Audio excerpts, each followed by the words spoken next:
Bonjour. Alors, suite à la donation d'Antonin aux familles de Mélanie Lemay et de Philippe Monguillot, je reçois encore pas mal de messages, hein, donc maintenant je reçois pas mal de défenseurs d'Eric, hein, donc des personnes qui, donc ça doit être le breton Plougastel fan club d'Eric, voilà, qui défend Eric. Mais bon, ça y est, pour moi, l'incident est clos.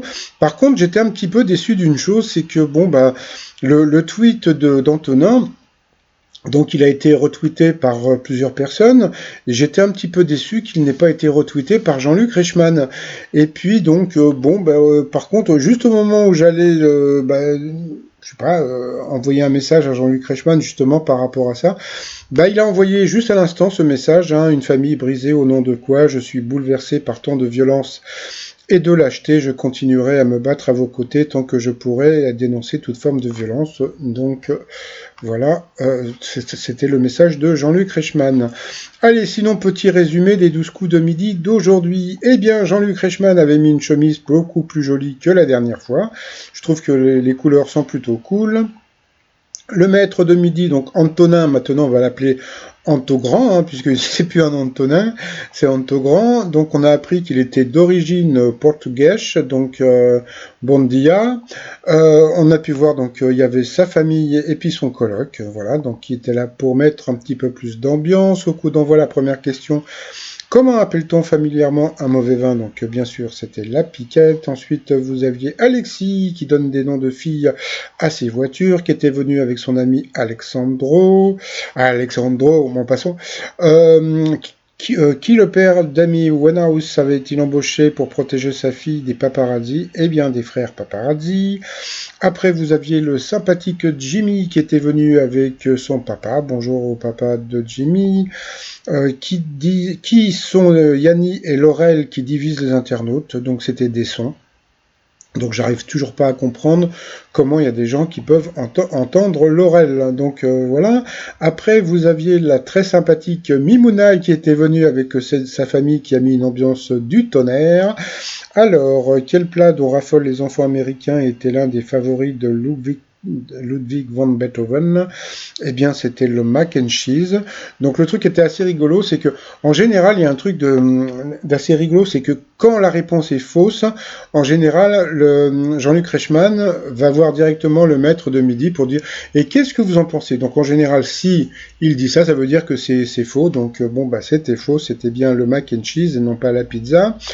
Quelle expression concernant une période faste d'après-guerre doit-on à l'économiste Jean Fourastier, donc les 30 glorieuses?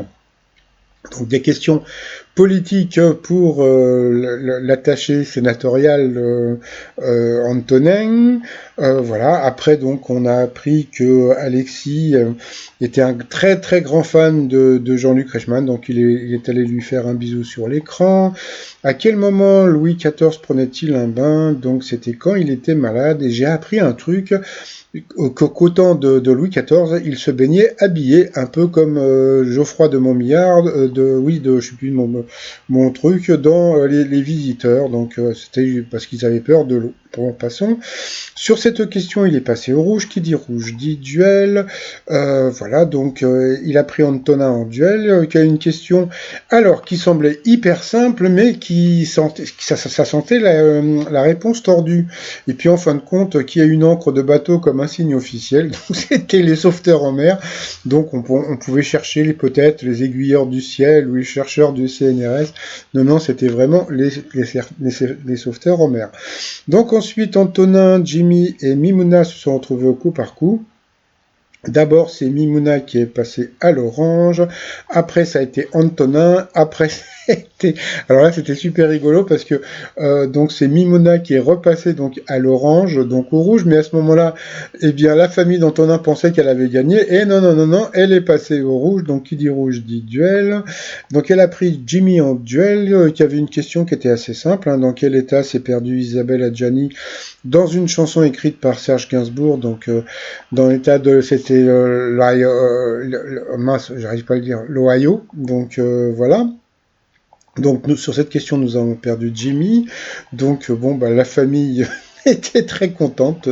Donc heureusement qu'ils étaient là parce que c'était une ambiance du tonnerre. Donc ensuite, eh bien Antonin et Mimona se sont retrouvés au coup fatal. Et puis franchement, eh bien bon bah je veux pas dire du mal, mais bon il a eu encore pas mal de, il a eu du mal hein, quand même Antonin. Et puis bon mais c'est vrai que Mimona aussi. Bon à la fin donc Antonin a gagné. Après allez on part sur les coups de maître, comment appelle-t-on le pic sur laquelle on enfile des morceaux de viande afin d'aller griller. Donc bien sûr, question de bébé, une brochette. Selon l'expression, qu'arrive-t-il à une personne qui tombe des nues? Donc elle est surprise.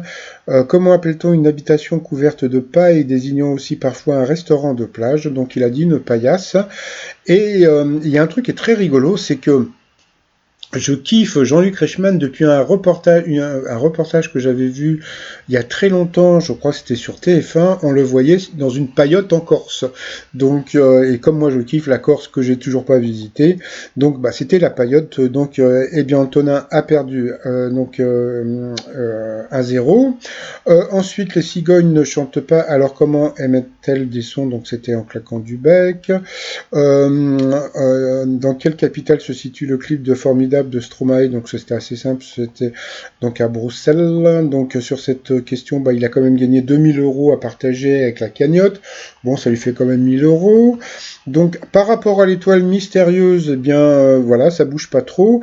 Alors j'ai un petit scoopito. Alors je sais pas si c'est un mytho ou pas. Parce que ça me semble un peu bizarre, parce qu'il semblerait que l'étoile mystérieuse serait serait Louis Chédid. Alors vous allez me dire, bon alors il y a beaucoup de gens qui ne connaissent pas Louis Chédid. Louis Chédid, c'est le papa de M le chanteur. Voilà, donc alors pourquoi le décor chinois? C'est parce que il a une chanson qui s'appelle L'histoire du grain de riz, et puis idem pour le vase. Donc je ne sais pas, donc pourquoi pas, hein. Donc moi j'étais parti sur quelque chose de plus évident, mais bon, ils sont tellement des fois tordus, donc à la production, de bon, pourquoi pas. Donc on va partir sur le papa de M, donc Louis Chédid. Et puis bah pour finir, donc le t-shirt fait les courses, hein. Alors pourquoi fait les courses? Parce que bah ma chaîne Je Caddie, bah je vais m'en occuper donc au mois de septembre, mais je prépare un truc un peu rigolo, je vous en parlerai plus tard. Et sur cette chaîne, eh bien je vais vous parler de produits pas chers ou des produits rigolos que je commande sur internet. Donc et là aujourd'hui je vais commander un truc assez rigolo qui a un rapport avec un film. Donc voilà, donc je mettrai le lien sous la vidéo un petit peu plus tard. Et sinon, je vous souhaite une agréable journée et puis je vous dis à demain. Bye bye.